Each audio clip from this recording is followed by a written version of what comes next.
សួស្តីអ្នកនរគ្នាជួបគ្នាម្ដងទៀតហើយទៅលើការនិយាយអំពីការប្រើ command line នៅលើ Linux អញ្ចឹងថ្ងៃនេះយើងនឹងបន្តអំពីទៅលើ part 3 ដែលយើងនឹងមកនិយាយអំពីរបៀប archive file ឬក៏ directory អញ្ចឹងអឺនៅក្នុង part នេះខ្ញុំនឹងលើកបង្ហាញនៅរបៀបធ្វើការ archive file នោះ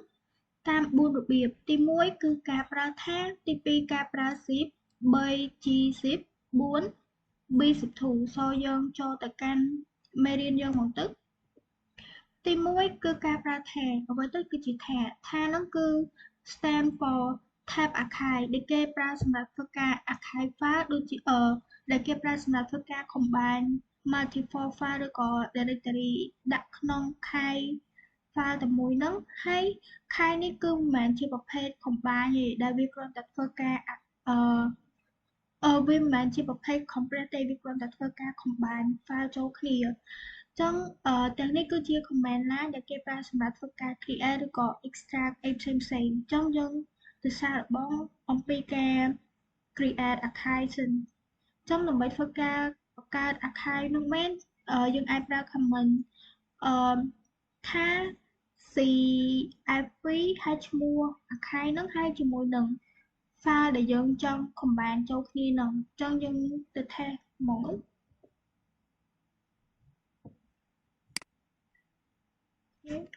ប៉ុន្តែដំបូងខ្ញុំសូមបង្កើត directory សិនអញ្ចឹងដើម្បីធ្វើការបង្កើត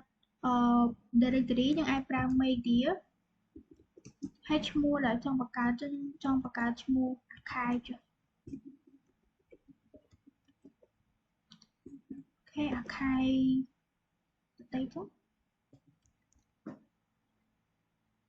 ឥ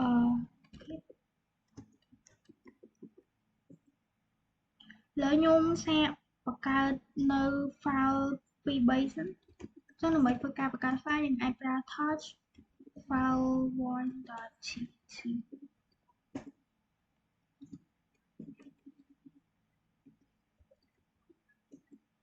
អូខេឥឡូវឧបកិច្ចថាយើងមាន file ហើយអញ្ចឹងដើម្បីធ្វើការ combine file នឹងចូលគ្នាអំបញ្ញមិញយើងប្រើកូដថា cfp ខ្ញុំចង់ដាក់ទៅជា archive1 ចុះ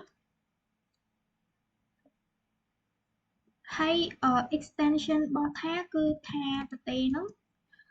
ចឹងខ្ញុំចង់ combine file1 ហើយនឹង file2 ចូលគ្នាអូខេចឹងនៅពេលដែល combine ហើយដោយសារតែយើងប្រើ cfp ដែល c តំណាងឲ្យ create ហើយ v ហ្នឹងតំណាងឲ្យ វា show information ដែលយើងបង្កើតមិញហ្នឹងអញ្ចឹងវានឹងបង្ហាញថាយើងបានបង្កើត file ពីរនេះអញ្ចឹងយើងសាកលីមើលថាមាន archive ហ្នឹងអត់អូខេនេះគឺជា archive មួយដែលយើងបានបង្កើតបំបញ្ញមិញដែលយើងបាន combine អំពី file1 ហើយនិង file2 អញ្ចឹងយើងចូលទៅមើល command បន្តទៀត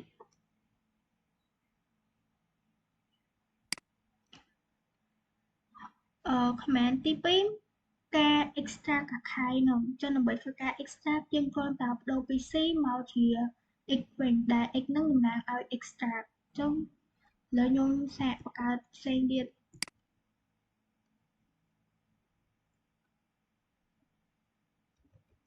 ឡូវខ្ញុំបង្កើតផ្សេងមួយទៀតសិន archive 2.tab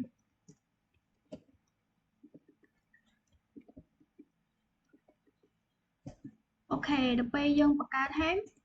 ឥឡូវដើម្បីធ្វើការ extract យើងwait sorry ខ្ញុំដាក់ឈ្មោះដូចគ្នា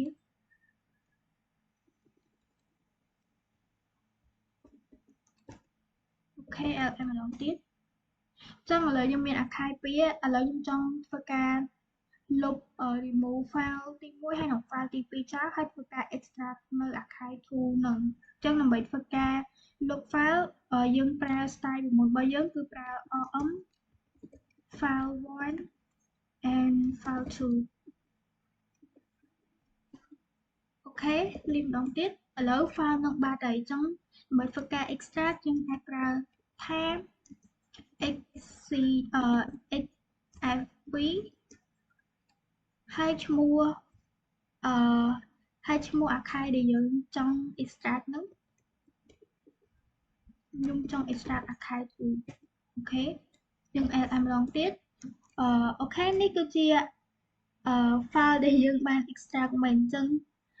វាប្រសើរបែបហ្នឹងអញ្ចឹងឥឡូវសិនមកថាយើងចេះបង្កើតហើយយើងចេះ extract តែអញ្ចឹងយើងចូលទៅ command បន្តទៀតអញ្ចឹង command តទៀតដើម្បី show នៅ file ដែលនៅក្នុង archive ហ្នឹងអញ្ចឹងយើងអាចប្រើ command ថា tvf ឬក៏ tf ទៅទេហើយឈ្មោះ archive ហ្នឹងចឹងឥឡូវខ្ញុំប្រើឥឡូវខ្ញុំចង់ show នៅ archive 2ចឹងយើងអាចប្រើថា tf archive 2.tem ចឹងវានឹង show នៅfile ដែលនៅក្នុង archive ហ្នឹងដោយអត់ចំណាក់ធ្វើការ extra ទេហើយនៅក្នុងថានឹងផងដែរយើងក៏មាននៅ main page មួយសម្រាប់ថានឹងដែលវាជួយយើងនៅពេលដែលយើងclick command ទៅលើការប្រើថាហ្នឹងឯងតែយើងអាចវាយ main ថានោះវានឹង show នៅ command ទាំងអស់ដែលគេប្រើសម្រាប់ថាហ្នឹងដែលយើងឃើញហើយមានច្រើនដែរចឹងយើង exit វិញយើងអាចចុច Ctrl C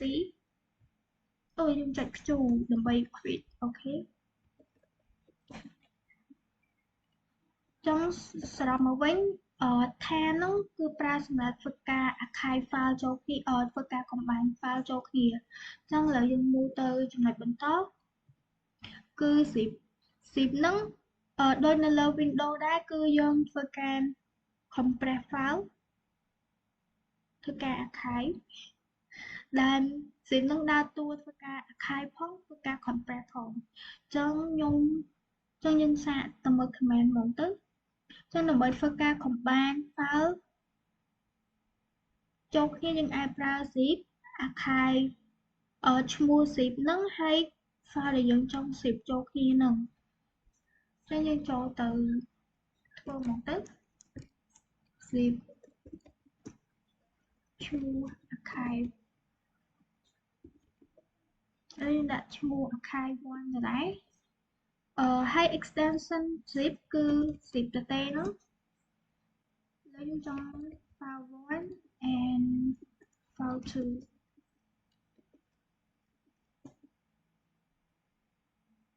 យើង li មកអូខេនេះគឺជា file zip បន្ទាប់ពីយើងបានធ្វើការ archive មិញហើយចំពោះ zip នេះផងដែរវាលើត្រង់ថាវាអាចធ្វើការ combine combine folder ចូលគ្នាទៀតប៉ុន្តែយើងប្រើនៅ command មួយទៀតដែលយើងបន្ថែមនៅ .air អញ្ចឹងយើងសាកឥឡូវយើងសាកបង្កើតនៅ file ចូលគ្នាសិនបង្កើត file 2 3ទៀតសិនឥឡូវបង្កើត folder អញ្ចឹងដើម្បីធ្វើការបង្កើត folder media ខ្ញុំចង់បង្កើត folder 1 folder 2អូខេអញ្ចឹងយើងសាក zip មើលថាតើវាដើរអត់អញ្ចឹង zip archive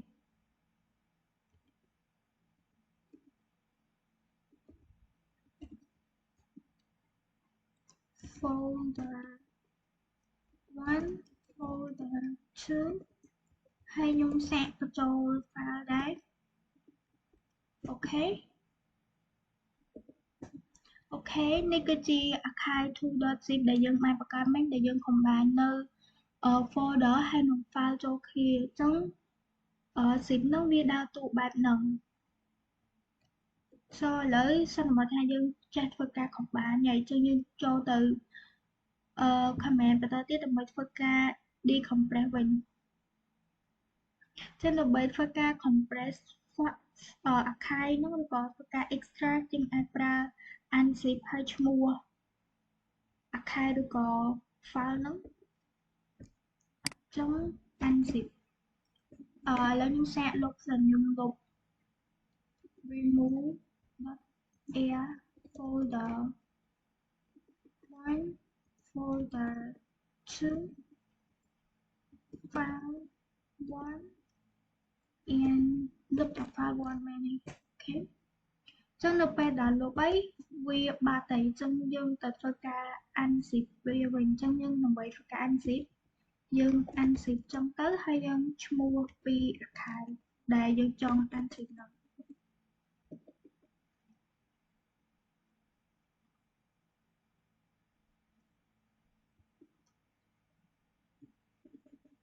ខ្ញុំដាក់ឈ្មោះអូខេចឹងវានឹងធ្វើការ extract មកហើយចឹងយើង li ម្ដងទៀតអូខេនេះគឺជា file ដែលគឺជា folder ដែលយើងបានលុបមិញហើយយើងបាន backup នៅក្នុង archive ឈ្មោះ archive2.zip so នៅពេលដែលយើងបាន extract ទៅវានឹងមកវិញវាលេខ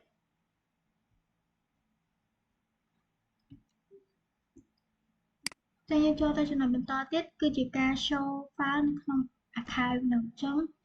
ដើម្បីធ្វើការ show យើងប្រើ command unzip.l ហើយឈ្មោះ archive នឹងអញ្ចឹង unzip.l ហើយឈ្មោះ archive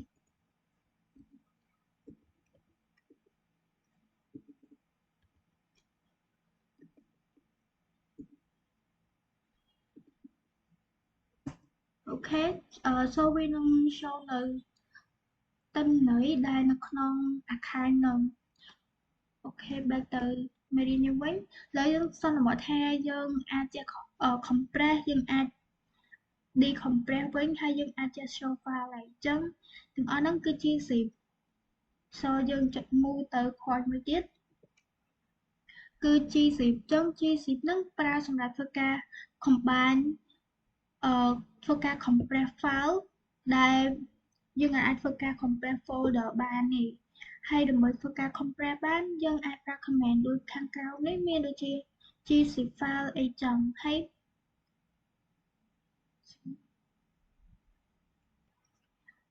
ើយរឿងមួយទៀតចំពោះ gzip ឬក៏ gzip2 ចំពោះ machine របស់អ្នកខ្លះគឺនៅពេលដែលបង្កើតមកអត់ទាន់មានប្រភេទបែបហ្នឹងឯងចឹងយើងអាចធ្វើការទៅ download នៅgzip ឬក៏ gzip2 នឹងបានដែលយើងអាចប្រើ command sudo apt install gzip ឬក៏ gzip2 នឹងទៅអញ្ចឹងឥឡូវយើងសន្មតថាយើងធ្លាប់បាន download ហើយអញ្ចឹងយើងចូលទៅ command ដើម្បីធ្វើការបង្កើតឬក៏ compress file នឹងទៅអញ្ចឹងដើម្បីធ្វើការ compress file យើងអាចប្រើ command gzip ហើយឈ្មោះ file ដែលយើងចង់ compress ហ្នឹងអូខេសូមឥឡូវខ្ញុំចង់ compress file 1ហើយនិង file 2អញ្ចឹងដើម្បីធ្វើការ compress gzip ដាក់ទៅក្នុង archive ដែរហើយចំពោះ gzip វាមាន extension ច្រើនមែនទែនដូចជា gz gzip លេខមានផ្សេងទៀតតែខ្ញុំសំលឹកឡើងតែពីរហ្នឹងទេអញ្ចឹងខ្ញុំដាក់ .gz ដើម្បីឲ្យស្រួលចាំអូខេ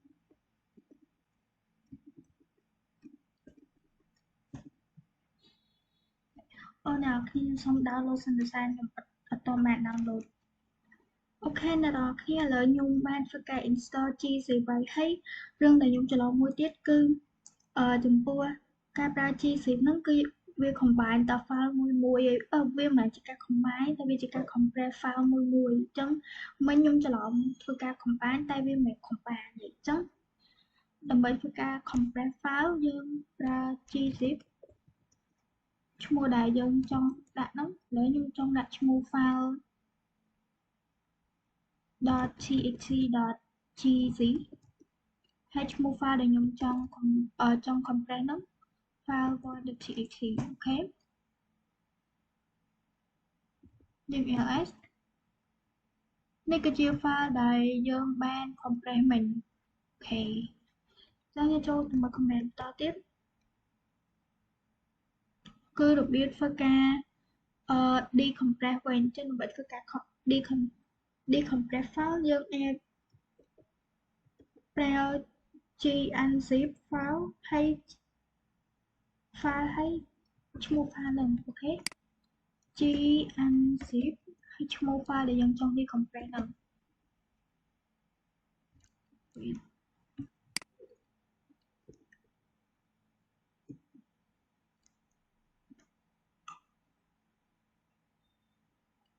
អូខេអ្នកគ្នាសំបីតារបៀប decompress នឹងក៏ខ្ញុំអត់តបាន install ដែរខ្ញុំសូម install សិនអូខេឥឡូវខ្ញុំ install បានហើយយើងប្រើ command G unzip ហើយឈ្មោះ file ដែលយើងចង់ unzip ហ្នឹងហើយយើង li ម្ដងទៀតចឹងនៅ file ដែលយើងបាន zip មិញវានឹងដែលយើងបាន compress មិញវានឹងពន្លាចេញមកវិញហើយ so យើងចុច move ទៅ command មួយទៀតនេះគឺជារបៀបធ្វើការ combine អូ my god ចឹងដើម្បីធ្វើការ combine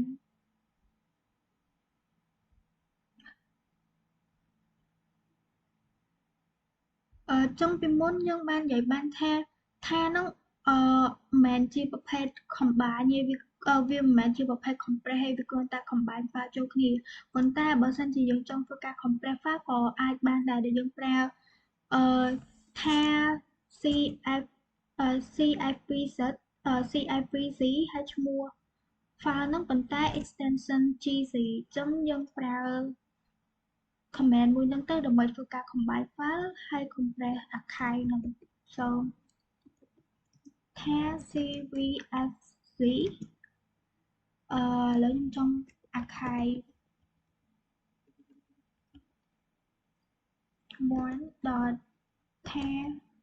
1.tar.gc ហើយឈ្មោះ file ដែលខ្ញុំចង់ combine ចូលគ្នាហ្នឹងចង់ឈ្មោះ file 1 and file 2 អូខេ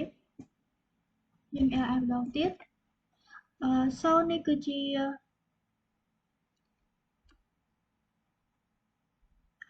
នេះគឺជា file នេះគឺជា archive ដែលយើងទំតែធ្វើការ compress មិញតែប្រើថាបូកជាមួយនឹង gzip so វាមាន extension gc ហើយបើសិនជាយើងចង់ធ្វើការ decompress វិញក៏ហៅថា extract យើងអាចប្រើ command ថា xfvc ហើយឈ្មោះ archive នឹង so ខ្ញុំប្រើឥឡូវខ្ញុំបង្កើតមួយទៀតសិន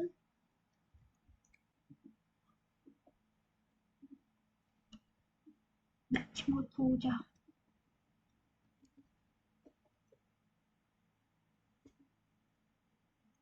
ហើយខ្ញុំធ្វើការលុប file 1 and file 2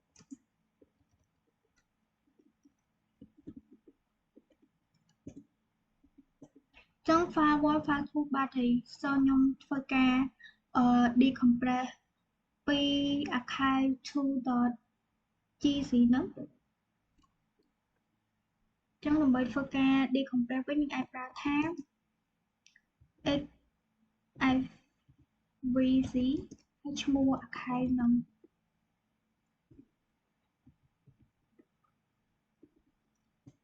អូ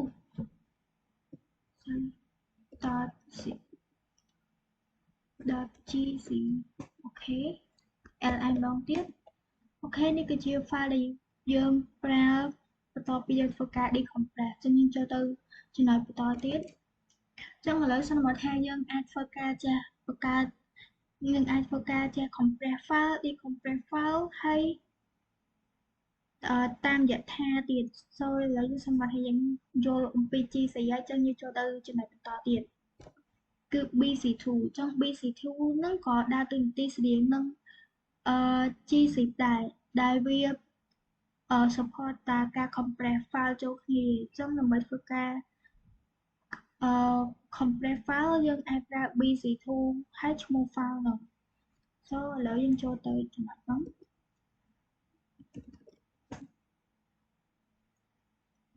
ឥឡូវ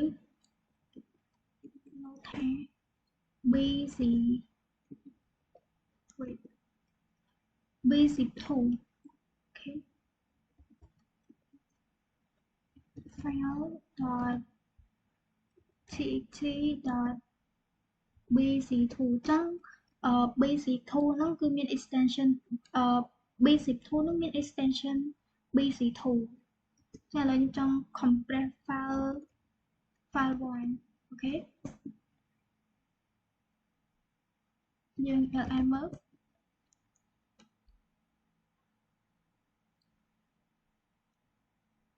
អូខេនេះគឺជា file ដែលបន្ទាប់ពីយើងបានធ្វើ compress មិញដោយប្រើ extension bc2 so យើងចូលទៅមើល point តទៀតគឺជាការ decompress វិញចឹងដើម្បីធ្វើការ decompress វាបានយើងអាចប្រើ command bnzip2 ហើយឈ្មោះ file ដែលយើងចង់ decompress ហ្នឹង so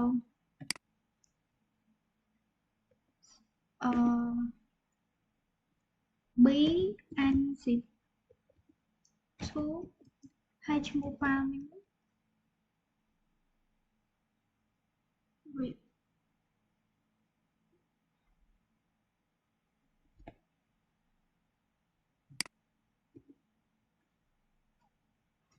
យើង li មើលចុង file ដែលយើងបាន compress មិញវានឹងពលាមកវិញហើយចឹងយើងចូលទៅ point បន្តទៀតទៅការ combine file ចូលគ្នាម្ដង combine ហើយ compress អាមិញយើងគ្រាន់តែធ្វើការ compress ឯងដែល compress បាននៅមួយអញ្ចឹងយើងធ្វើការ combine វិញដើម្បីធ្វើការ combine យើងអាចប្រើ command ថា cfvc archive ហើយឈ្មោះ archive ហ្នឹង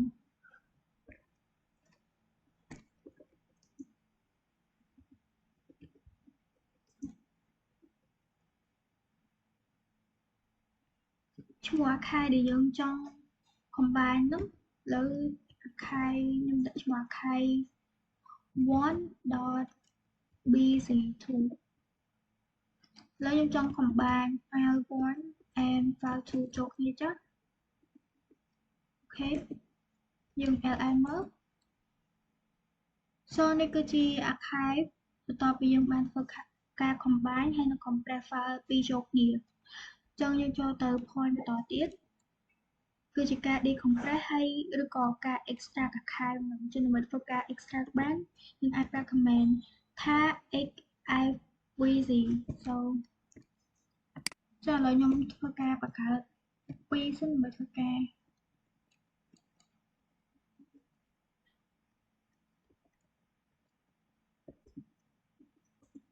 អូខេហើយធ្វើការ remove file and file 2ហើយចឹងនៅពេលដល់ file នឹងលុបហើយយើងធ្វើការ decompress វាមកវិញមកចឹងដើម្បីធ្វើការ decompress យើងអាចប្រើ command ថា xfvc archive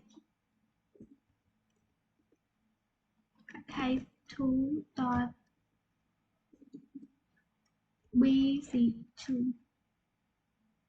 wait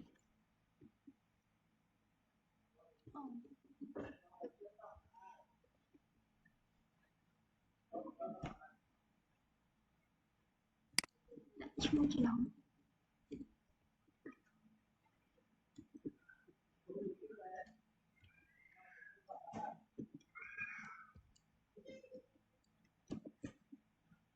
អូខេចឹងនឹងគឺជារបៀបដែលធ្វើការ decompress វាវិញចឹងឥឡូវបន្ទាប់ពីយើងបានចេះប្រើនៅរបៀបធ្វើការ combine file compress file តាមរយៈ4របៀបហ្នឹងមកយើងអាចកត់សម្គាល់បានភាពខុសគ្នាមួយគឺឥឡូវខ្ញុំសង្ខេបឲ្យខ្លីចំពោះថាគឺយើងគ្រាន់តែ combine file ចូលគ្នាវាអត់អាចធ្វើការ compress file បានទេហើយចំពោះ save វិញគឺជាការ compress file ចូលគ្នាហើយក៏ជាការ combine ដែរហើយចំពោះ gzip2 ក៏ដូចគ្នាដែរប៉ុន្តែវាអត់អាចធ្វើការ combine ឬក៏ compress folder បានទេដែលវាខុសពីថាហើយនឹង zip ហើយចំពោះ bc2 ក៏ស្តៀងនឹង gzip ដែរប៉ុន្តែទាំង4ហ្នឹងវាខុសគ្នាមួយទៀតគឺលក្ខណៈគឺទំហំសារដែលយើងអាច check មើលបានពីភាពខុសគ្នាអញ្ចឹងដើម្បីធ្វើការលម្អិតយើងចូលទៅ code ហ្នឹងហ្មងទៅអញ្ចឹងដើម្បីធ្វើការ check មើលសារបានយើងអាចប្រើ command ls.al ចឹងនេះគឺជាទំហំសារយើងអាចមើលឃើញថាប្រភេទ extension ជាថានេះវាមានចំនួនខ្ទង់10000ចឹងទៅហើយចំពោះការ archive ជា zip វិញវាខ្ទង់300ជាងហើយចំពោះការcompress ការ archive ជា GC វាខ្ទង់ GC វាខ្ទង់100ជាងហើយចំពោះ BC2 វិញវាក៏ខ្ទង់ប្រហែលទៅនឹងGC ដែរចឹងនៅថ្ងៃហ្នឹងខ្ញុំមានអីបង្ហាញតែប៉ុណ្្នឹងទេចូលជួបគ្នាម្ដងទៀតនៅវីដេអូក្រោយជំរាបលាបាយបាយ